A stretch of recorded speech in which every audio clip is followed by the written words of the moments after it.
Hello, hello. I'm extremely tired, and on top of that, the lighting. I was trying to fix the green screen, I fucked it up, and now the color makes my complexion look even more fucking disgraceful.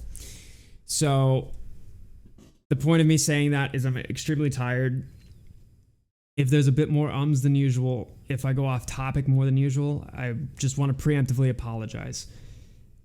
This video is slightly below my standard for what I would be okay with pushing to YouTube, but because I don't know when I'm going to wake up, because I'm passing the fuck out after this, I want to make sure that if you don't catch me during pre-market, that you at least have something that you can view and chew on and help kind of guide whatever you're trying to figure out or whatever thing you're seeking. Hopefully not anything of confirmation bias, but nonetheless, I just want to make sure that I can get something out in case I'm not up tomorrow to make a video for you if you're not up at the fucked up sleep schedule that I wake up at. So with that being said, I'm going to kick right into this. I'm going to try to keep it quick and concise. The price target. I do have, it's not exactly a price target. I'm calling it a price range or a price minimum.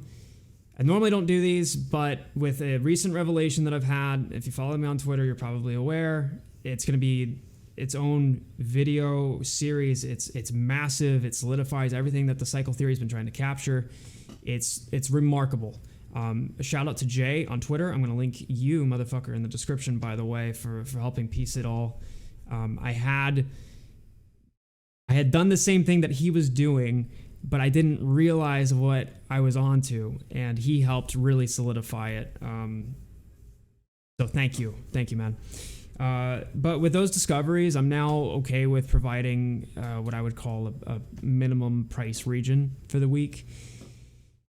I'm going to say at least $60. At least $60 is what I'm looking for. That's extremely conservative because I don't like giving price targets as it is, not on these types of stocks, just because of the fact that, yes, they're predictable, but you just never know when there might be a period of what I call acceleration.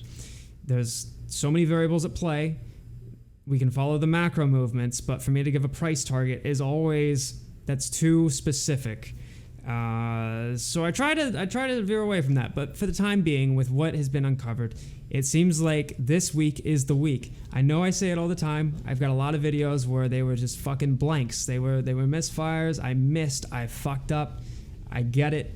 I've always been the optimist, the idealist. I get it.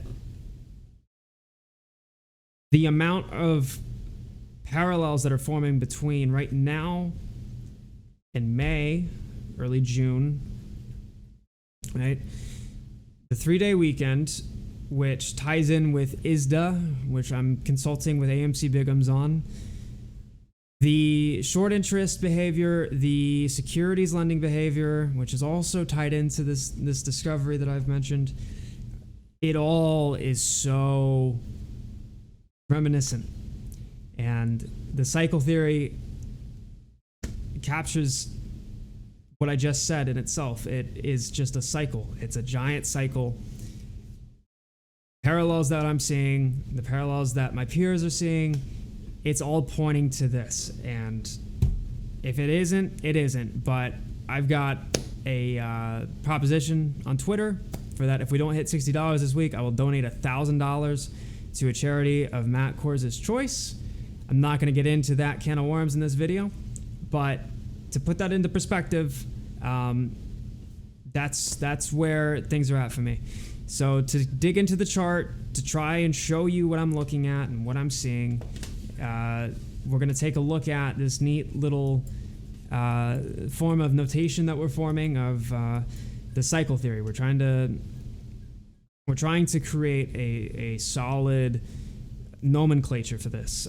So the January squeeze is coined as the alpha squeeze. Then the June would be the beta squeeze. It's May/June, nonetheless, whatever.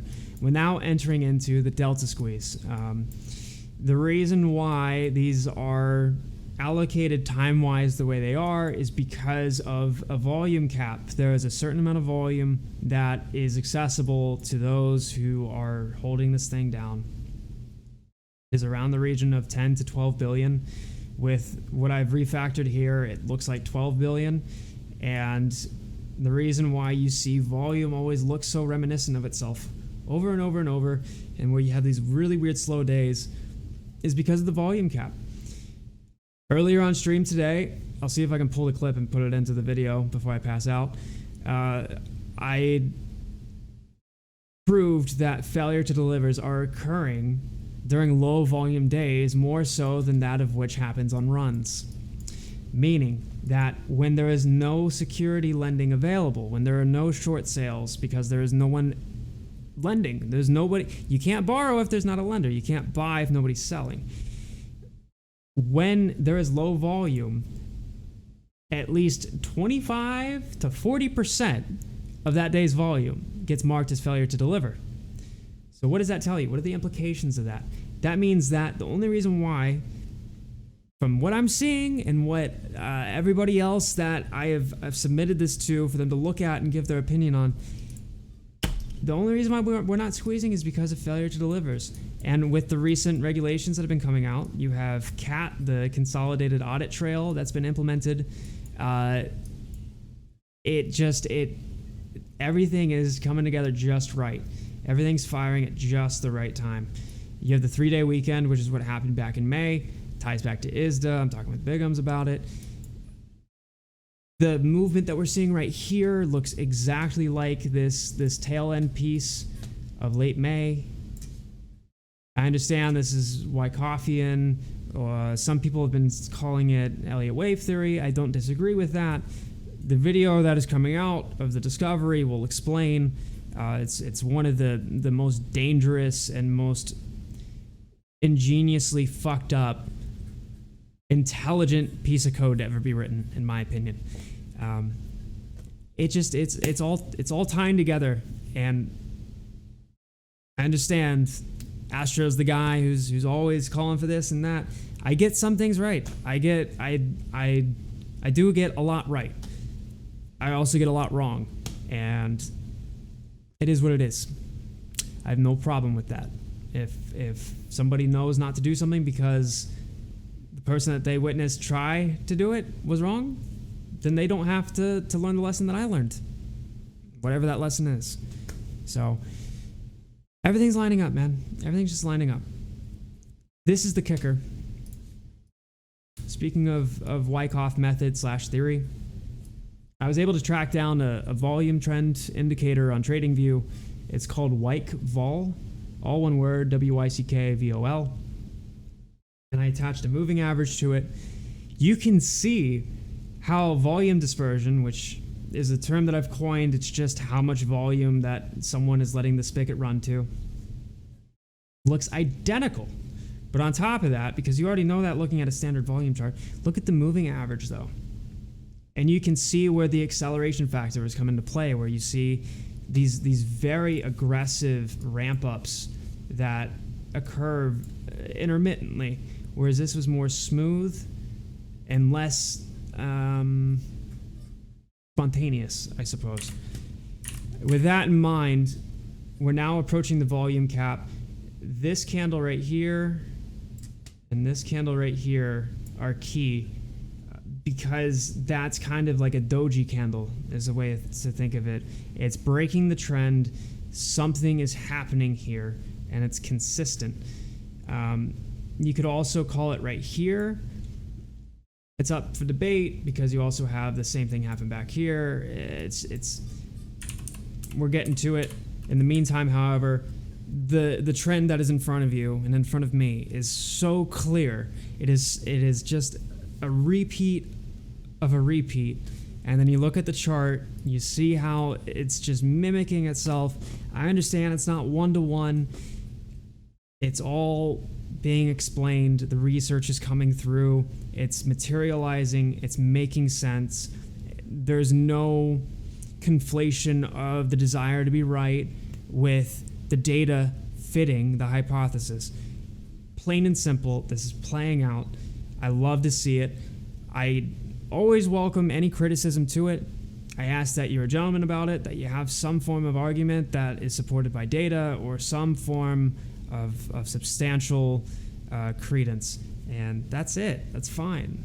I'm okay with being wrong. There's a reason why I don't delete my tweets when I miss calls. There's a reason why I don't delete my videos when I miss calls. It's fine. Shit on me for it. I don't care. My care is in figuring out what's going on. And the amount of progress that's been made here has just jumped exponentially. And I think the price chart is about to follow with it. It's looking good, man. It's looking good. I'm calling for at least $60 this week. Not financial advice, the usual. Never has been, is not, never fucking goddamn will be. It almost looks too good to be true, but 3-day weekend, the volume, the discovery of, I can't talk about it. I have to make sure that it's just right. It's all lining up though. It's just all lining up, and I'm gonna be a fucking broken record player until I fucking click the stop recording button. I'm optimistic. I think everybody should, who follows this, should also have a little bit of optimism for the future. It's looking good. It's looking good. So I'm going to leave it at that. Thank you so much. Leave a like on the video. You do whatever you want to do. If you dislike it, dislike it. I don't blame you. Yada, yada, yada, yada. Thank you so fucking much. I'm going to see you guys definitely not in the next 12 hours. Take care.